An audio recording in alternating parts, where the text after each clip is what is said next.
wa rasuluhu da'iyan ila ridwanih. Allahumma shalli wa sallim wa an'im ala nabiyyina Muhammadin wa ala alihi wa ashabihi wa ikhwani. Alhamdulillah, Allahumma la sahla illa ma ja'altahu sahla wa anta taj'al hazna idza syi'ta sahla. Allahumma 'allimna bima yanfa'una wanfa' bima 'allamtana wa zid lana ilman wa amalan.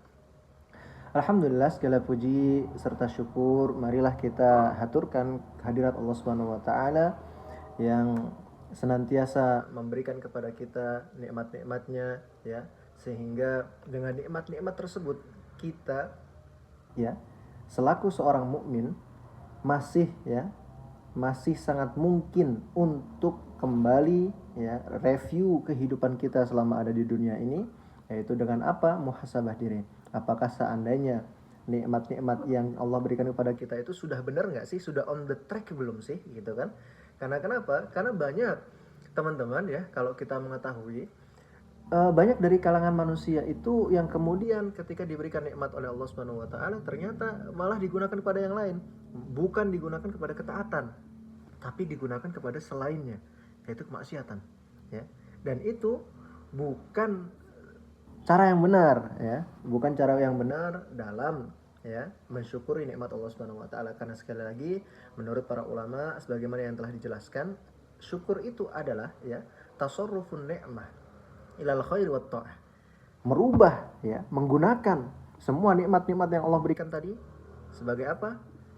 Menjadi sebuah ketaatan, menjadi sebuah kebaikan. Kemudian salawat wassalam semoga tetap tercurah dan terlimpah kepada baginda kita Nabiullah Muhammad SAW yang dengan jasa beliau lah risalah yang Allah Subhanahu wa taala amanahkan kepada beliau sampai hingga kita pada saat hari ini, pada malam hari ini. Yang mana risalah itu, teman-teman sekalian, ya, sungguh panjang perjalanannya dan sungguh berliku, gitu, ya, sungguh berliku. Bayangkan Nabi SAW ketika kemudian menyampaikan ayat tentang penciptaan manusia, begitu kan? Manusia awalnya diciptakan dari nutfah, ya, nutfah. Kemudian setelah melalui proses 40 hari berganti menjadi alaqah, segumpal daging. Kemudian setelah 40 hari berganti menjadi mudghah, ya. Ketika beliau menyampaikan itu, bayangin teman-teman, ya, ketika beliau menyampaikan itu, ya, orang-orang Quraisy ketika itu, mohon maaf sekali, ya, menentang. Kemudian seolah-olah mengatakan seperti ini, kalau kita bahasa gaulnya sekarang, ya, lu mah sotoy gitu kan, lu mah sotoy gitu. Emang lu pernah masuk ke dalam rahim gitu kan? Nah, begitu. Tapi qadarullah, teman-teman sekalian, bukti, ya, hikmah Allah Subhanahu wa taala, kebenaran risalah yang dibawa oleh Nabi Muhammad SAW, ya, 1400 tahun setelahnya, yaitu pada saat zaman modern kita saat ini ketemu tuh nama satu teknologi namanya apa? USG, ultrasonografi. Dan ketika dilihat persis sebagaimana yang disabdakan oleh Nabi Muhammad SAW. Dan risalah yang Nabi SAW berikan kepada kita saat ini, ya, yang sampai pada kita itu bisa menjadi modal bagi diri kita membedakan mana yang benar, mana yang salah, mana yang halal, mana yang haram, mana yang kemudian lebih baik dilakukan, mana yang kemudian lebih baik ditinggalkan. Itu modal, dan itu merupakan sesuatu yang harus kita syukuri. Nah, bagaimana caranya? Senantiasa kalau kita teman-teman belum punya satu sholawat khusus yang kita lazimi, ya, maka paling tidak ketika disebut nama Muhammad SAW, maka hendaknya kita bersolawat kepada beliau. Allahumma sholli wa sallim ala sayyidina wa nabiyina Muhammad. Nah, teman-teman sekalian yang dirahmati Allah Subhanahu wa taala, ahlan wa sahlan, selamat datang, ya. Pada kajian malam hari ini kita akan membahas sesuatu yang lagi viral nih, ya. Sesuatu yang lagi viral pada hari ini, ya, belakangan ini, gitu kan, belakangan ini, sampai kemudian banyak gelombang pro dan kontra terkait tentang pembahasan kita pada malam hari ini. Nah, teman-teman, sebelum masuk kepada materi, saya ingin menjelaskan, ya, saya ingin coba memberikan intermezzo kepada teman-teman sebelum masuk kepada materi. Oke, yang pertama, saya akan bacakan beberapa berita, ya, beberapa berita terkait tentang tema kita pada malam hari ini. Pada bulan Juni yang lalu, ya, pada bulan Juni yang lalu ditemukan ada sebuah pesta, ya, berkedok family gathering, ya, di Bekasi, di Depok, mohon maaf, di Depok yang ternyata adalah pesta seksual sesama jenis. Baru bulan Juni kemarin. Ya. Naudzubillah teman, naudzubillah min dzalik. Kemudian, ya, teman-teman, ada lagi nih. Nah, ini warga-warga Jawa Barat ini, Masya Allah ya. Warga-warga Jawa Barat, mungkin teman-teman ada yang sebagian dari Jawa Barat. Oh iya, saya juga sekarang domisili di Jawa Barat ya. Saya sekarang di Bandung. Nah, teman-teman, kurang lebih bulan bulan Juli, berarti Juli ya sekarang ya. Nah, Juli teman-teman ya, ada ditemukan ya sebuah komunitas di Facebook, komunitas LGBT yang pusatnya berada di Sumedang, Jawa Barat lagi nih ya, Jawa Barat. Anggotanya 3.000 orang lebih, subhanallah ya, subhanallah. Anggotanya 3.000 orang lebih. Ini semuanya ya, mereka LGBT. Nah, belum lagi ya, karena kemudian saking banyaknya di Jawa Barat itu gerakan-gerakan khusus tentang LGBT, dan banyak mulai orang simpati gitu kan, mulai berani menampakkan diri gitu ya, berani menampakkan diri. Bahkan di jalan-jalan, sudahlah antum misalnya jalan-jalan ke kota Bandung ya, misal di stasiun, nah antum melihat di pojok ya, dan antum pasti sudah bisa melihat itu kan, mana yang dia suka sesama jenis dan tidak ya, antum pasti bisa lihat itu, apalagi di kota-kota besar. Naudzubillah ya. Nah, teman-teman, ya, akhirnya ketika muncul seperti ini, ada, ya, inilah namanya ya, manusia itu senantiasa makhluk sosial, yaitu yang hidup tidak sendiri, sehingga ada respon atas fenomena-fenomena tertentu. Contohnya fenomena maraknya LGBT ini kemudian menjadikan beberapa pemuda, khususnya di Bogor ya, di Bogor itu ada satu gerakan namanya bounty hunter ya. Jadi kalau kelihatan ada orang-orang cowok ya yang jalannya agak gemulai, itu disamperin kemudian dipukulin. Nah, ini juga bukan cara yang tepat sebetulnya, tapi insya Allah kita akan bahas lain kali. Nah, sebelum itu teman-teman, saya mohon doanya teman-teman ya.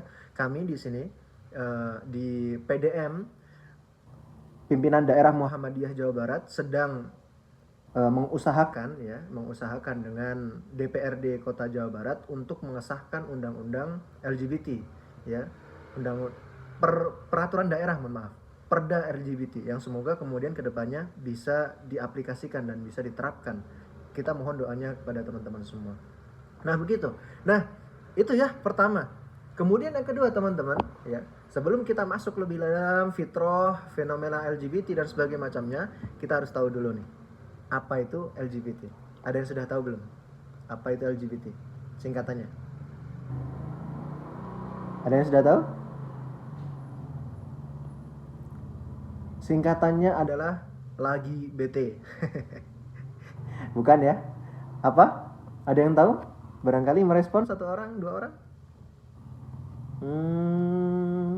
Lesbi guy, oke, masya Allah, barakallah Nafi. Lesbi guy, bisex, transgender, oke, alhamdulillah ya.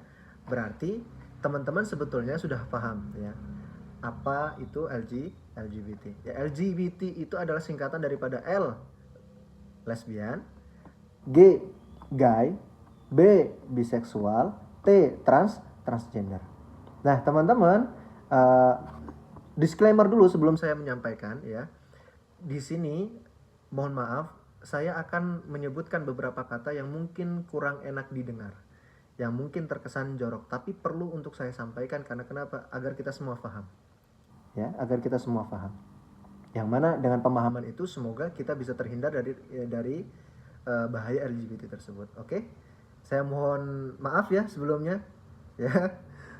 Nah, masya Allah, ini betul sekali, longsor, banjir, gempa, tsunami. Oh enggak, kebalik, longsor, gempa bumi, gempa, banjir, tsunami ya. Kalau tadi LB GT. Gitu. Oke, teman-teman. Oke. Nah, lesbian adalah satu kelainan yang ada pada diri manusia, yang ada pada kejiwaan manusia, yang mana orientasi seksualnya adalah perempuan senang dengan perempuan. Dalam artian orientasi seksualnya dia itu tidak timbul syahwatnya ketika melihat laki-laki, tapi timbul syahwatnya ketika melihat perempuan. Gay sebaliknya, ya. Gay laki-laki yang timbul syahwat ketika bersama dengan laki-laki yang lain. Jadi gitu ya. Nah, LG ini, lesbian dan gay ini bisa kita kategorikan sebagai homoseksual, ya. Homoseksual. Kemudian B, biseksual, ya. Biseksual itu singkatan daripada biologi seksualism, yang artinya dia memang dia tidak menyukai sesama jenis, ya, akan tetapi dia menyukai makhluk hidup. Dalam artian dia nafsu kalau lihat makhluk hidup yang lain. Barangkali naudzubillah ayam, atau mungkin ikan, atau mungkin kucing dan anjing, banyak sekali. Naudzubillah, ya. Ini biseksual. Kemudian T, transgender. Transgender itu apa? Orang-orang yang kemudian merubah kelaminnya, ya, merubah kelaminnya. Nah, ini saya mohon maaf ya sekali lagi, karena ini adalah pembahasan yang sensitif dan kemudian banyak sekali istilah-istilah yang mungkin kurang enak didengar, ya. Tapi saya mohon untuk pemahamannya, ya, karena ini penting untuk disampaikan. Baik itu ya. Nah, itu tadi, ya, LGBT. Kita jelaskan secara gamblang dan secara sederhana. Nah, teman-teman, ya, tahukah teman-teman apakah siapa yang pertama kali memulai praktek yang demikian? Kemudian apakah LGBT itu memang adalah bawaan sejak lahir, ataukah dia terbentuk daripada lingkungan? Nah, ini yang akan kita bahas nanti, ya. Ini akan kita bahas. Nah, oke. Afwan, admin bisa next slide. Nah, oke. Ini adalah agenda kajian kita pada malam hari ini, yaitu ada 5 pokok bahasan. Yang pertama ada dari lahir kelamin cuma 2. Ya, ini perlu digarisbawahi. Dari lahir kelamin cuma 2. Kemudian yang kedua, mengenal Nabi Lut alaihissalam. Nah, nanti kita akan belajar banyak siapa Nabi Lut, ya. Kemudian ketiga, sebab kaum Sodom berlaku LGBT. Nah, dari sini udah ketahuan, ya, bahwa yang pertama kali yang melakukan aktivitas LGBT adalah kaum Sodom.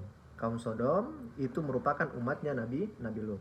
Kemudian yang keempat, dalil dan hukuman fikih pelaku liwat. Nah, liwat itu apa? Liwat itu ya perilaku LGBT itu. Nanti kita akan bahas secara detail insyaallah. Dan saya tidak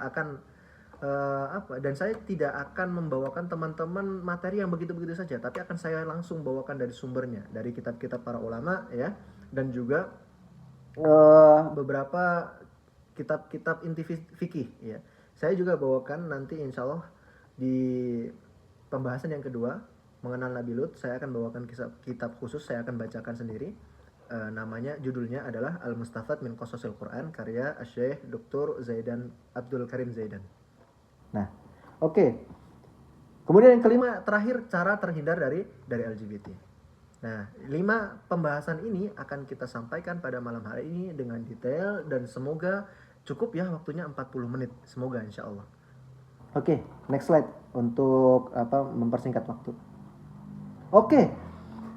Dari lahir, teman-teman, yang namanya kelamin, yang namanya jenis kelamin itu cuma 2, ya.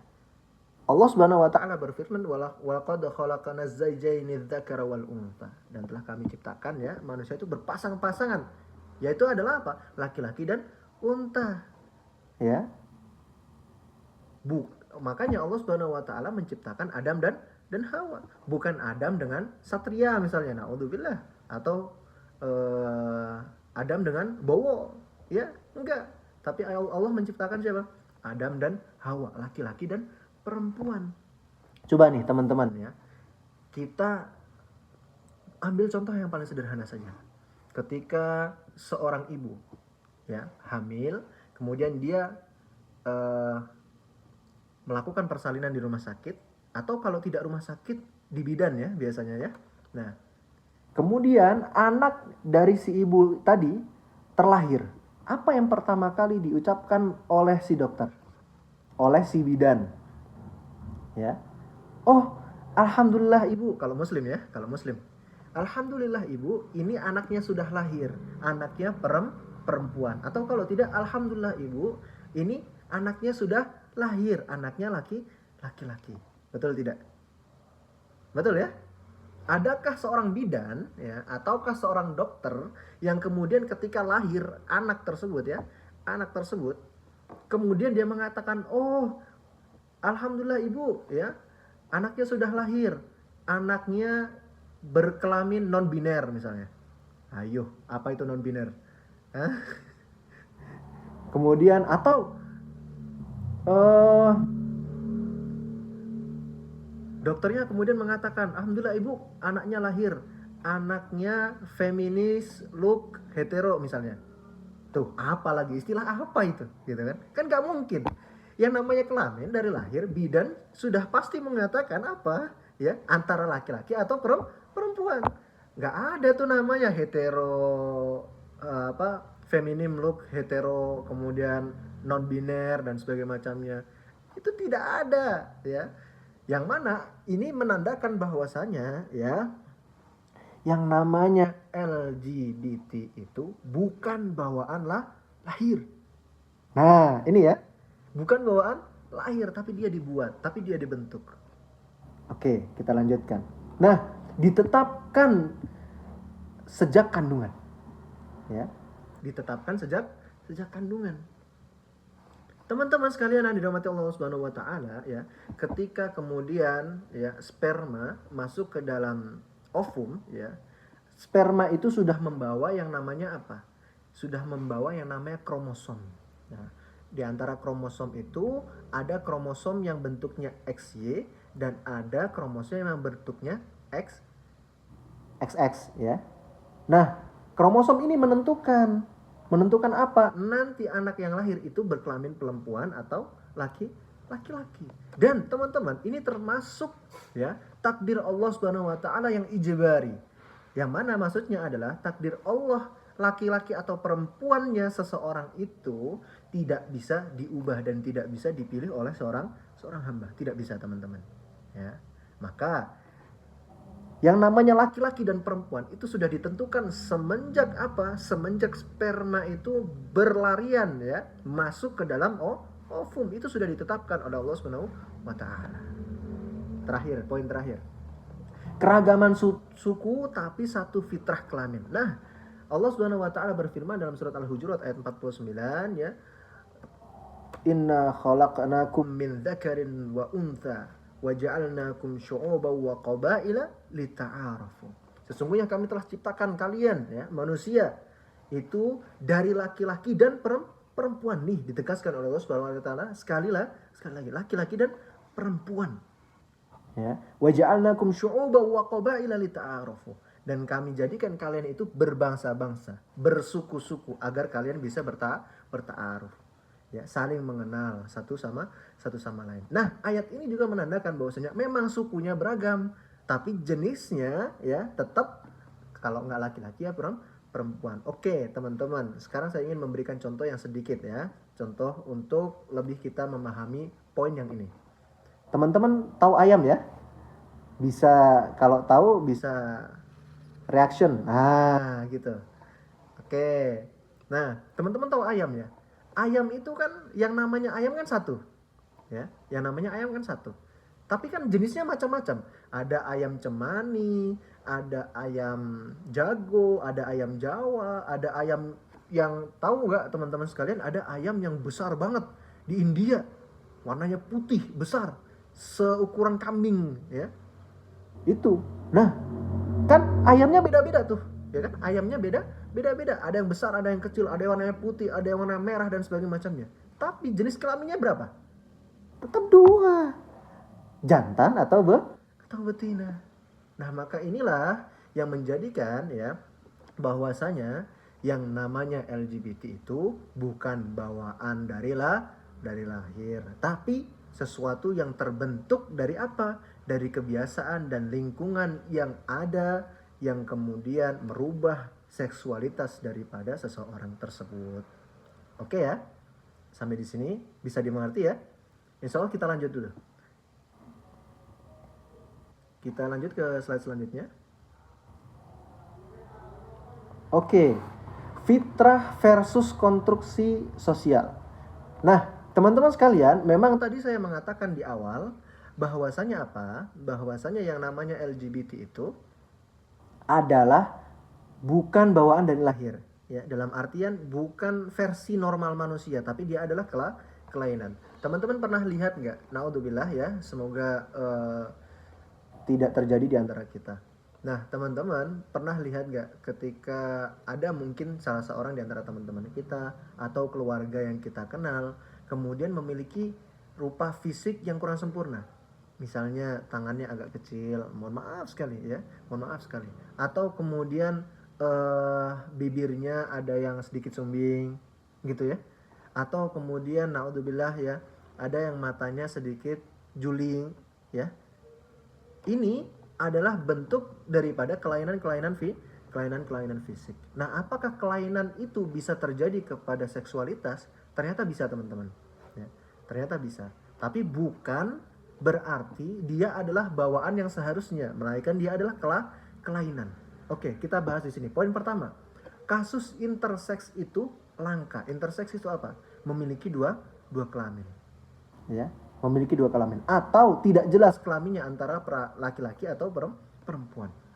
Oke, di sini saya ambil dari data ya, kondisi ambiguitas kelamin atau interseks ini diperkirakan hanya 0,02 sampai 0,05% dari populasi hidup manusia. Oke, sekarang manusia ada berapa populasinya? Ada sekitar 7 miliar ya. Oke, 7 miliar. Berarti 0,05% dari 7 miliar itu mungkin hanya sekitar 4 ribuan sampai 8 ribuan orang ya, kalau saya tidak salah. Mungkin teman-teman yang ahli matematika bisa menolong saya ya, apakah betul seperti itu. Nah, tapi hanya mungkin ribuan atau sampai puluhan ribu saja, tidak terlalu banyak. Nah, dan tetap ditentukan lewat pemeriksaan medis, bukan dalih untuk konsep gender bebas. Nah, oke. Kita akan masuk nih. Ini kan zaman modern ya, kasus interseks itu. Kita akan lihat ke poin yang kedua, khunsa. Oke. Khunsa. Apa itu khunsa? Kenapa masuk dalam pembahasan ini gitu ya? Nah, para ulama fikih telah membahas tentang khunsa atau kondisi kelamin yang tidak jelas secara khusus dengan kaedah dan hukum tersendiri ya. Ditentukan lewat tanda-tanda dominan, bukan dibiarkan sebagai identitas ketiga pilihan bebas. Ya, ini. Teman-teman ya, ternyata kemudian khunsa itu terjadi di zaman Nabi SAW. Ya, di zaman Nabi SAW. Di zaman sahabat juga ada. Di zaman tabi'in serta tabi'un tabi'in pun ada. Nah, teman-teman, suatu ketika sahabat Ali radhiyallahu anhu karramallahu wajhah pernah ditanya tentang khunsa. Apakah kita menghukumi khunsa ini sebagai laki-laki atau perempuan? Maka Al-Imam Ali karramallahu wajhah mengatakan ya, mohon maaf sekali saya harus menyampaikan ini karena ini adalah ilmu ya. Kata Imam Ali, coba lihat posisi ketika dia kencing. Ketika dia buang air ya, BAK itu. Apakah keluarnya dari depan atau keluarnya dari belakang? Kalau keluar air kencing itu dari depan, maka dia dianggap laki-laki. Tapi kalau keluar dari belakang, dianggap perempuan. Begitu ijtihadnya sahabat Ali radhiyallahu anhu. Tapi kemudian pendapat ini ditentang oleh, bukan ditentang ya, beberapa kalangan ulama setelahnya dari tabi'in dan tabi'ut tabi'in tidak setuju. Kenapa? Karena dengan dalih siapa juga yang mau melihat, gitu ya. Siapa yang mau melihat? Saya kira tidak ada. Ya, saya kira tidak ada. Nah, maka kemudian ini menunjukkan bahwasanya ya, di dalam Islam meskipun terjadi ya ada orang yang memiliki dua gender yang berbeda ya, atau dia memiliki dua gender ya, tidak jelas antara laki-laki dengan perempuannya, dia tetap harus memilih di antara salah satu. Ini adalah konsep Islam. Bukan berarti kemudian diberikan pilihan yang lain. Oke, teman-teman nih ya. Ini salah satu fun fact-nya. Kalau di kita itu toilet ada berapa? Ada dua ya. Toilet pria dan wanita. Tapi kalau di Amerika itu, teman-teman, ya, di negara-negara yang membolehkan LGBT itu itu punya lebih dari 3 macam toilet. Bayangin teman-teman, menurut penelitian ya, sekarang ya, menurut para ilmuwan yang mereka setuju dengan konsep LGBT, sekarang kurang lebih ada 300 gender. Bayangin tuh, 300 gender terus nih, urusan toilet nih, bayangin. Kalau laki-laki perempuan kan tinggal bikin 2 aja. Kalau nggak laki-laki ya perempuan gitu. Tapi bayangin, masa kita selaku pemerintah misalnya disuruh bikin 300 toilet yang berbeda untuk setiap jenisnya. Ini kan suatu yang rancu gitu kan. Nah, maka ini menandakan bahwasanya ya sesuatu itu atau LGBT itu tidak bisa dibenarkan bahkan melalui pikiran-pikiran kita tidak bisa. Oke. Poin yang ketiga, perilaku tidak sama dengan jenis kelamin. Ya. Oke, teman-teman bisa baca selanjutnya. LGBT adalah persoalan orientasi dan perilaku, bukan persoalan jenis kelamin biologis. Nah, ini sudah jelas ya. LGBT itu bukan bawaan, tapi perilaku, ya, perilaku dan kelainan, ya. Maka kemudian kalau seseorang itu sedang punya penyakit ya, maka dia harus diobati biar sembuh, bukan malah dibiarkan keluyuran keluar rumah sakit. Bayangin, misalnya satu orang terkena satu virus yang berbahaya ya, Kemudian dia seharusnya mendapatkan obat, tapi atas nama HAM, hak asasi manusia, saya kan manusia gitu kan. Saya kan manusia, saya berhak dong untuk hidup, saya berhak dong untuk seperti ini dan yang lain sebagaimana manusia yang lainnya. Nah, kemudian apa yang terjadi ketika pihak rumah sakit membolehkan hal itu? Dia diperlakukan selayaknya orang yang bebas, maka pilihannya antara 2. Kalau tidak dia yang binasa, orang lain yang binasa. Betul tidak? Betul sekali. Nah, ini ya. Maka kemudian Islam mengajarkan bahwasanya ya, seandainya memang terjadi ada gitu ya, ada di antara kita yang kemudian naudzubillah ya, memiliki orientasi perilaku ya, tidak senang dengan lawan jenis tapi senangnya dengan sesama jenis, maka mintalah kemudian hidayah kepada Allah Subhanahu wa taala. Oke, nanti kita akan bahas ya bagaimana Islam cara kita memperlakukan LGBT ini. Oke, kita lanjut. Nah, mengenal Nabi Lut alaihissalam. Nah, teman-teman bisa baca poin-poinnya di sini. Sedangkan saya akan bacakan ya sepenggal ibarah daripada kitab Al-Mustafad yang tadi saya katakan. Nah, siapa sih Nabi Lut itu? Nabi Lut itu adalah Lutun huwa ibnu akhi Ibrahim al-Khalil alaihissalam.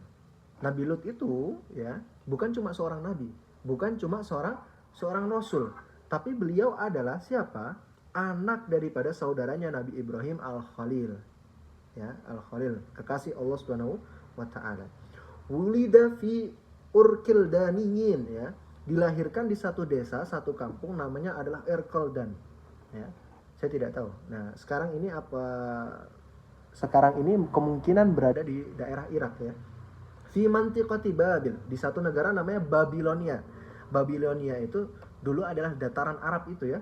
Dataran Arab itu kalau sekarang lebih bisa dikenal ya karena ada peninggalannya ya, berada di Irak. Ya, sekarang adalah Irak. Min ardil Iraq. Nah, kalau sekarang ada di Irak. Wa kana Lutu qad amana ma'a Ibrahim alaihissalam. Nabi Lut ketika pamannya yaitu adalah Nabi Ibrahim alaihissalam berdakwah, beliau ikut masuk Islam. Dalam artian beliau adalah mengikut kepada syariatnya Nabi Ibrahim alaihissalam. Wa hajara ma'ahu ila ardi Syam. Tidak hanya itu, Nabi Lut juga ikut menemani Nabi Ibrahim ketika hijrah, diusir oleh ayahanda beliau ketika berdakwah ya ke Syam ya, daerah Syam. Kalau sekarang Syam itu bisa kita katakan adalah Palestina dan Yordania sekarang ya. Nabi Lut alaihissalam mengikut kepada Nabi Ibrahim. Tsumma askannahu Ibrahim fi syarqil Urdun. Kemudian Nabi Ibrahim menempatkan Nabi Lut itu ya, ngasih tugas ya. Kalau di kita mungkin kalau di anak pesantren lebih terkenal dengan safari dakwah ya. ditempatkan di satu tempat ya, khidmah, pengabdian gitu. Nah, Nabi Lut itu ditempatkan di satu tempat namanya Syarqul Urdun ya, Yordania Timur. Wa kana fi dzalikal al-makan, dan di tempat itu ada satu tempat yang namanya al-musamma bi Amki Sadim. Ada yang dinamakan namanya lembah Sodom ya. Biqarbil bahril mayyit, tempatnya itu dekat sekali dengan laut mati ya, laut mati. Yang mana laut mati itu juga nanti disebut juga dengan laut Lut ya, Bahrul Lut gitu. Nah, fasakana Lutu fi asimatiha Sadum allati kanat ta'malul khaba'ith. Nah, teman-teman, Nabi Lut tinggal ya di ibu kota daripada negara tersebut, namanya adalah ibu kota Sodom ya. Nah, kalau di sini adalah dua kota, Sodom dan Gomorrah ya, yang mana penduduknya kanat ya ta'malul khaba'ith. Mereka melakukan satu perbuatan yang sangat hina ya. Wa qad ba'athallahu ila ahli Sadum wa ma haulaha minal qura yad'uuhum ila Allah azza wa jalla. Allah Subhanahu wa taala mengangkat Nabi Lut alaihissalam menjadi nabi, kemudian memerintahkan Nabi Lut untuk berdakwah. Dakwahnya isinya apa? Yad'uuhum ila Allah, agar kaum Sodom dan kaum Gomorrah itu menyembah Allah Subhanahu wa taala. Wa ya'muruhum bil ma'ruf, serta memerintahkan kaum Sodom dan Gomorrah ini untuk mengerjakan yang ma'ruf ya. Wa yanhahum 'anil munkari wal fawahish ya, dan memerintahkan mereka untuk menghindar ya, meninggalkan ya mungkar, kemungkaran ya, yaitu adalah sebuah maksiat yang berdampak kepada orang banyak. Wal fawahish ya, dan fawahish atau fahisha, sesuatu yang menjijikkan, yaitu apa? Yaitu berhubungan sesama jenis itu tadi ya. Allati ikhtara'uha lam yasbiquhum biha ahadun min bani adama wala ghairuhum, yang kemudian perilaku ini belum pernah dilakukan oleh ya umatnya, anak cucunya Nabi Adam alaihissalam sebelumnya, belum pernah, baru pertama kali ya. Maka kemudian ya Allah Subhanahu wa taala berfirman ya, sebentar.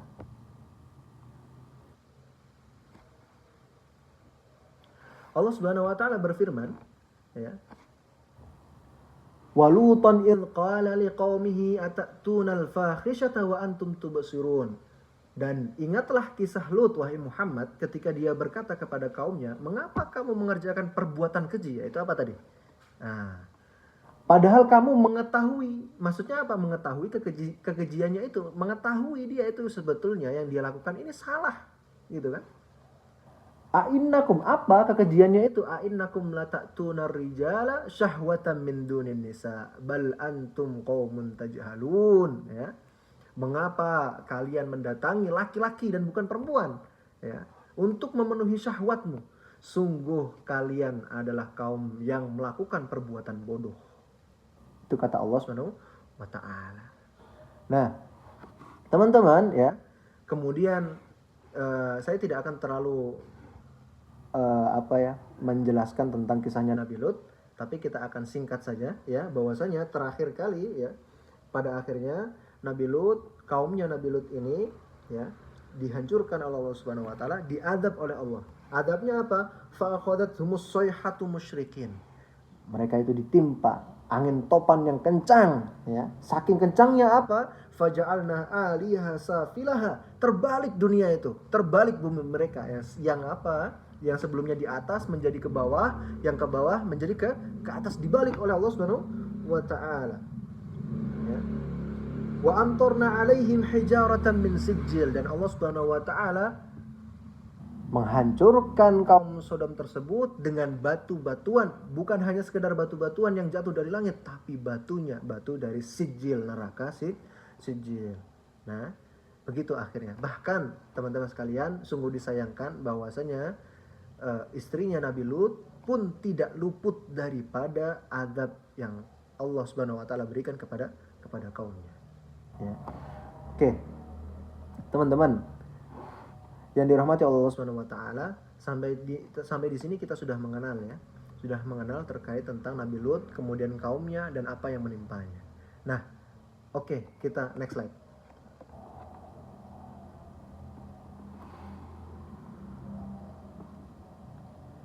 Nah, kita akan masuk kepada sebab kenapa kaum Sodom itu berlaku LGBT.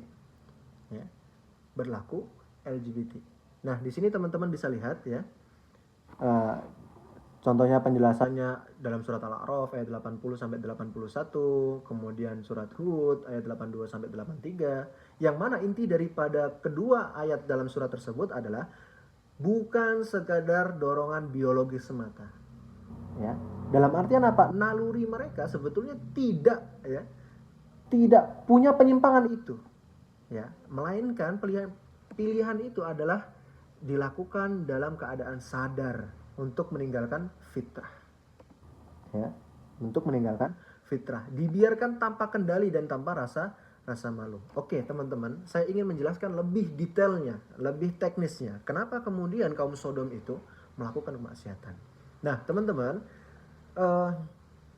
Babilonia ketika itu, bukan Babilonia, mohon maaf, ya. Sodom dan Gomora itu merupakan salah satu di antara tanah yang paling subur ketika itu. Nah, mereka saking suburnya dan saking kayanya mereka itu, ya, akhirnya mereka tidak lagi bekerja keras untuk hidup. Untuk makan mereka nggak usah bekerja keras. Ya. Mereka sudah menikmati hidup, benar-benar hidup mewah. Nah, maka kemudian karena mereka tidak disibukkan oleh mencari penghasilan, kemudian nyari makan, akhirnya mereka pun nyari kesibukan yang lain. Yang mana kesibukan tersebut ya mulai aneh. Mulai aneh. Teman-teman pernah tahu nggak? Kita itu kalau sudah kaya ya, beberapa orang ya, seperti kita sendiri akan sangat sulit memahami. Apa? Hobinya orang-orang kaya. Ya, hobinya orang-orang kaya. Bayangin, kalau golf itu sekali masuk aja berapa? Katakanlah 10 juta gitu kan. Belum ininya, pemukulnya, belum bolanya, belum kemudian ladiesnya. Ladies itu apa ya? Yang ya ada perempuan yang menemani golf, ya. Itu habisnya berjuta-juta sekali main, ya. Tapi yang namanya orang kaya kan, ya duitnya mau dikemanain. Nah, itu juga terjadi kepada kaum Sodom. Hingga akhirnya mereka pun cari hobi lain. Hobinya apa? Bersolek, dandan. Yang laki-laki dia berdandan sedemikian rupa agar terlihat lebih tampan, agar terlihat lebih apa? Lebih menarik, ya. Nah, banyak kemudian alat-alat fashion dan sebagainya macamnya yang kemudian dijadikan kesibukan oleh kaum Sodom. Hingga akhirnya teman-teman, mungkin pertama mereka pada generasi pertama hanya bersolek saja. Ya. Tapi generasi-generasi setelahnya menganggap itu sebuah kewajaran, itu sebuah standar. Ya, sebuah standar. Hingga akhirnya yang laki-laki karena sering bersolek, sering dandan, ya, dia pun mengagumi yang namanya ketampanan. Maka dia perlahan orientasi seksualnya berubah. Bukan jenis kelaminnya yang berubah, tapi orientasi perilaku seksualnya yang berubah menjadi menyenangi laki-laki. Jeruk makan jeruk, semangka makan semangka, tomat makan tomat. Naudzubillah min dzalik. Ya, bukan berarti tomat makan tomat berarti tomatnya dibelah kemudian ya, antum tahulah apa yang saya maksud ya. Nah, seperti itu. Nah, teman-teman sekalian yang dirahmati Allah Subhanahu wa taala, itu adalah sebab kenapa kaum Sodom berlaku LGBT. Kenapa? Tidak bersyukur kepada Allah. Kenapa? Syukur itu tadi yang sebagaimana yang saya katakan adalah menggunakan semua nikmat yang diberikan Allah Subhanahu wa taala untuk apa? Untuk menjalankan ketaatan. Nah, si kaum Sodom ini tidak bersyukur, ya. Mereka malah menjadikan apa? Menjadikan nikmat yang Allah Subhanahu wa taala berikan, ya, menjadi ladang maksiat yang bahkan teman-teman, maksiat yang mereka lakukan ini banyak, ya.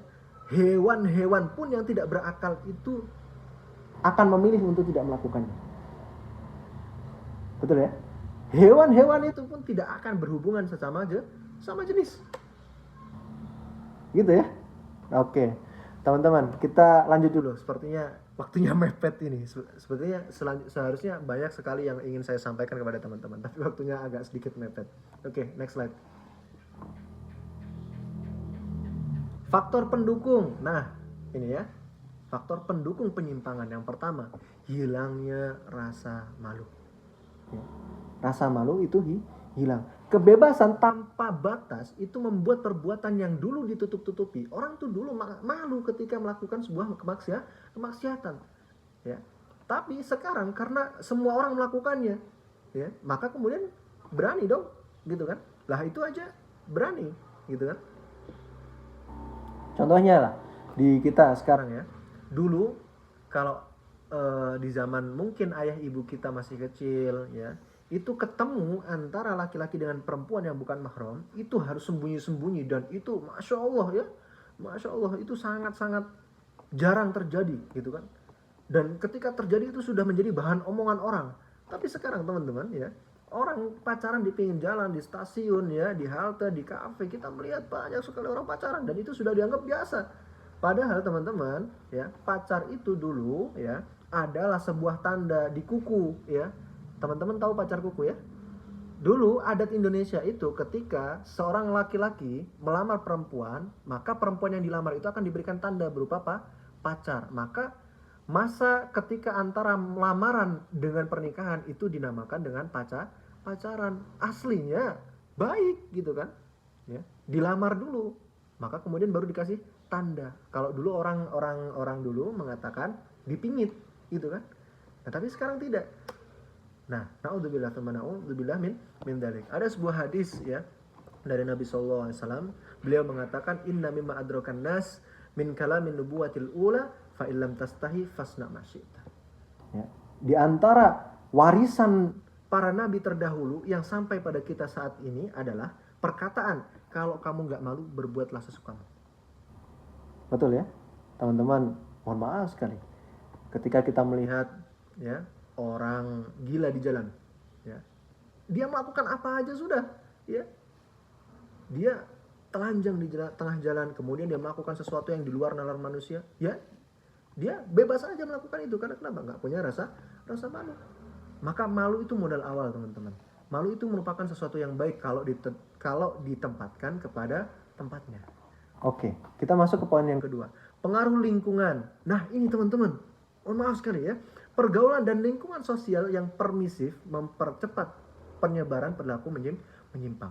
Terutama teman-teman, ya, sekarang itu banyak sekali digemborkan film-film ya, terutama dari kalangan, mohon maaf ini ya, yang akhwat, mohon maaf sekali saya harus menyebutkan ya, golongan orang-orang yang sipit, yaitu di antara Jepang, Korea, Cina, kemudian wabil khusus ya Thailand. Itu kemudian banyak menyebarkan film-film yang bergenre dengan LGBT, yang mana itu dijadikan tontonan kepada kita. Nah, ketika kita melihat tontonan-tontonan tersebut, maka otak kita akan menangkap, oh sebetulnya ini bukan kesalahan loh, sebetulnya ini tidak salah loh, sebetulnya ini wajar loh. Nah itu yang kemudian menjadikan apa? Menjadikan pandangan kita terhadap LGBT yang sebelumnya adalah sesuatu yang haram, sesuatu yang sangat fahisyah, yaitu adalah sesuatu yang sangat menjijikkan, menjadi biasa-biasa saja. Nah ini, maka perhatikan ya, apa yang kita lihat, apa yang kita dengar, apa yang kita baca, semua itu akan membentuk pemikiran di dalam diri kita. Ya, itu. Jangan sampai kemudian kita yang laki-laki mendapatkan pemikiran bahwasanya laki-laki boleh pakai rok, rok sama gitu kan, sama sarung gitu kan, sama-sama pakaian gitu kan. Ada sesuatu yang lebih urgen daripada itu. Oke. Kemudian yang ketiga, minim pendidikan fitrah. Ya. Kurangnya penanaman nilai agama dan kesadaran gender sejak dini pada anak. Barangkali ya, orang-orang tua kita di rumah dulu tidak mengenalkan kita ya, apa batasan interaksi antara laki-laki dengan perempuan, tidak mengenalkan. Nah, dan saya ingin berikan satu contoh yang hakiki, dan saya pernah diberikan pertanyaan oleh salah satu jamaah ya terkait tentang hal ini. Teman-teman, dulu ada seorang ibu ya yang menghampiri saya, kemudian beliau menceritakan anaknya terpapar LGBT ya. Sebabnya apa? Teman-teman, ternyata sebabnya ada dari keluarga, ada dari mereka. Kenapa? Saya ceritakan. Dulu si ibu ini dengan suami sangat ingin mendapatkan anak perempuan. Ya.